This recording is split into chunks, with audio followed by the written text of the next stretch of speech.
રાજકુમારી. કર્ણાટક દેશમાં ચક્રાપાણી નામે એક રાજા થયો. તેને પ્રિયંગમંજરી નામે પત્ની હતી. એક વખત તેણે નારી જેવા મનોહર દેહવાળી પરંતુ વાનરી જેવા મુખવાળી એક પુત્રીને જન્મ આપ્યો. તેને જોઈને રાજા મનમાં વિસ્મય પામ્યો. અનર્થની શંકા થવાથી રાજાએ તેને નિવારવા સર્વત્ર શાંતિ કર્મ કરાવ્યું. પ્રત્યેક જીન મંદિરમાં દેવપૂજા કરાવી અને સુપાત્રોની ભાવપૂર્વક ભક્તિ કરી.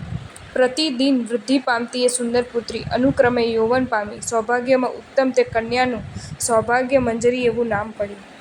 એક વખત તે રાજસભામાં રાજાના ઉત્સંગમાં બેઠી હતી. તેવામાં કોઈ વિદેશી પુરુષ રાજાની સભામાં આવ્યો. તેને સર્વ તીર્થના મહિમાનું સુંદર વર્ણન કરવા માંડ્યું. પ્રથમ પુંડરીક ગિરિરાજનું મહાત્મ્ય કહીને પછી સંસાર તારણ અને પુણ્યનું કારણ એવું રૈવતગિરીનું મહાત્મ્ય તેણે કહ્યું કે હે રાજા, રૈવતગિરી મહાતીર્થ જય પામે છે.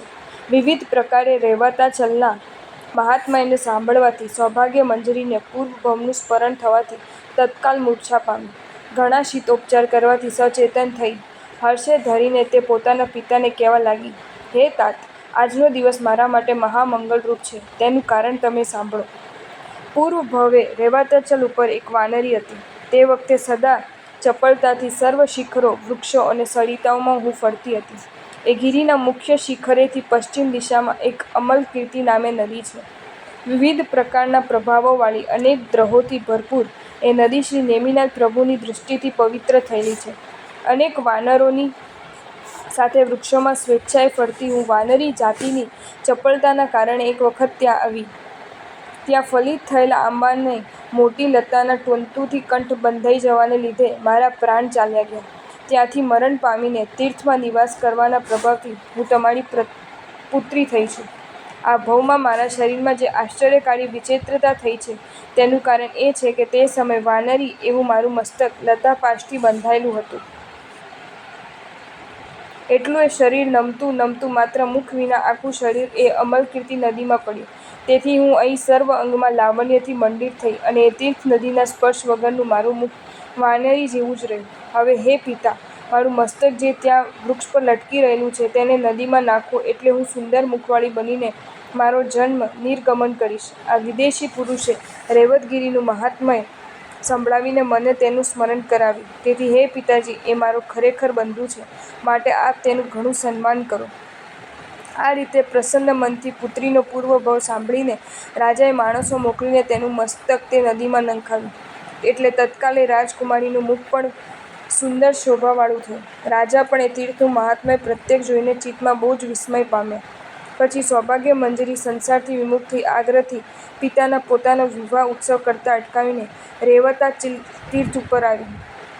ત્યાં તીવ્ર તપ આચરી એ રાજકન્યા જીવ ધ્યાનમાં તત્પર થઈને ઘણા અશુભ કર્મો ખપાવ્યા.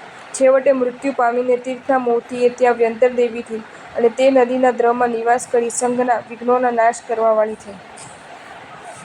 વાયવ્ય કોણમાં ઇન્દ્ર નામનું એક નગર વસાવીને શ્રી નેમિનાથ પ્રભુને મસ્તક પર ધરીને સંકટોને દૂર કરતો બ્રહ્મેન્દ્ર ત્યાં રહ્યો. શ્રી નેમિનાથ પ્રભુના ધ્યાનથી પવિત્ર એવો બ્રહ્મેન્દ્રે સંઘની વૃદ્ધિને માટે ડમર નામના દ્વારમાં પોતાની મૂર્તિ સ્થાપન કરી.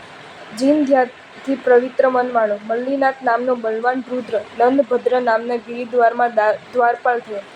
બલવાન બલભદ્ર મહાબલદ્વારમાં રહ્યો. મહાબલવાન વાયુ બકુલ નામના દ્વારમાં રહ્યો.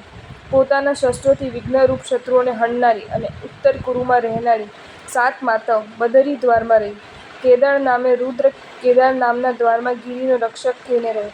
એવી રીતે સર્વ દિશાઓમાં 8 દેવોએ નિવાસ કર્યો. જેમ જિનેશ્વર દેવ પાસે 8 પ્રતિહાર્ય રહે છે તેમ એ 8 દેવો એ ગિરિરાજ ઉપર આયુધ ઊંચા કરી પ્રતિહાર થઈને રહ્યા છે. તે સિવાય ત્યાં રહેલા બીજા પણ અસંખ્ય દેવો ત્યાં આવનારના મનોરથોને પૂરે છે.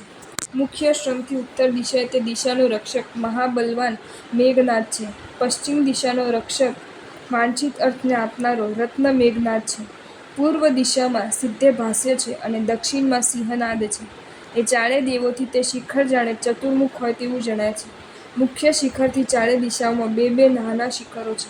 ત્યાં મૃત્યુ પામેલો અને બાળવામાં આવેલો મનુષ્ય ઉત્તમ દેવ થાય છે. ત્યાં રહીને તપસ્યા કરતા અને શ્રી નેમિનાથ પ્રભુનું ધ્યાન ધરતા મનુષ્યો અષ્ટસિદ્ધિ મેળવીને પ્રાંત્ય અવ્યય પદને પામે છે. એ ગિરિ ઉપર પ્રત્યેક વૃક્ષમાં, પ્રત્યેક સરોવરમાં પ્રત્યેક કૂવામાં, પ્રત્યેક દ્રહમાં અને પ્રત્યેક સ્થાનમાં શ્રી નેમિનાથ પ્રભુના ધ્યાનમાં પરાયણ દેવાઓ રહેલા છે. તે સર્વની મધ્યમાં ઊંચા શિખર ઉપર સંઘના ઇચ્છિત અર્થને આપનારી સિંહવાહિની અંબિકા દેવીનો નિવાસ છે. જ્યાં રહીને શ્રી નેમિનાથ પ્રભુએ જરા પાછું વાળીને જોયું હતું તે તેમના બિંબ વડે પવિત્ર એવું શિખર આલોકન એવા નામથી પ્રખ્યાત થયેલું છે. અંબાગીરીની દક્ષિણ તરફ ગોમેદ નામે યક્ષ રહેલો છે. ઉત્તર દિશાએ સંઘના વિઘ્નને હરવામાં ચતુર એવી મહાજ્વાલા નામે દેવી રહેલી છે. કૃષ્ણ વાસુદેવ પૂજા કરતી વખતે પોતાનું છત્ર જે શિલા ઉપર મૂકીને પાછું લીધેલું હતું તે શિલાલોકમાં ચિત્રશિલા એવા નામથી પ્રખ્યાત થઈ છે. કૃષ્ણએ કરેલો જલયાત્રા મહોત્સવ પૂર્ણ થવાથી સર્વે દેવો કૃતાર્થ થઈ પ્રભુને નમીને ગિરનાર તીર્થ ઉપરથી ઉતરીને પોતપોતાના સ્થાને ગયા. ત્યારે કૃષ્ણ વાસુદેવ પણ નીચે ઉતરવા લાગ્યા. માર્ગમાં બિંદુ ગુફામાં એક મુનિ તેમને જોવામાં આવ્યો. તત્કાળ હૃદયમાં હર્ષ પામતા કૃષ્ણ તે મુનિને નમ્યા અને તેમની પાસેથી ગિરિનો ઘણો પ્રભાવ સાંભળ્યો. પછી ત્યાં રહીને પર્વતનું સૌંદર્ય જોતા વાયવ્ય દિશામાં એક ગિરિને જોઈ કૃષ્ણએ તે મુનિને પૂછ્યું કે આ કયો ગિરિ છે? મુનિ બોલ્યા, એ ગિરિ હાલ ઉજ્જૈનગિરિનું મસ્તક એ નામથી ઓળખાય છે. હવે પછી તેનું ઉમાશંભુ એવું નામ પડશે. તે રીતે નામ પાડવાનું કારણ હું કહું છું તે તમે સાંભળો. જો તમને આ વિડીયો ગમ્યો હોય તો આ વિડીયોને લાઈક કરો અને શેર કરો અને આવા જ નવા વિડીયો જોવા માટે જૈન ફેક્ટ્સ એન્ડ સ્ટોરીઝની ચેનલને સબસ્ક્રાઈબ કરો. ધન્યવાદ.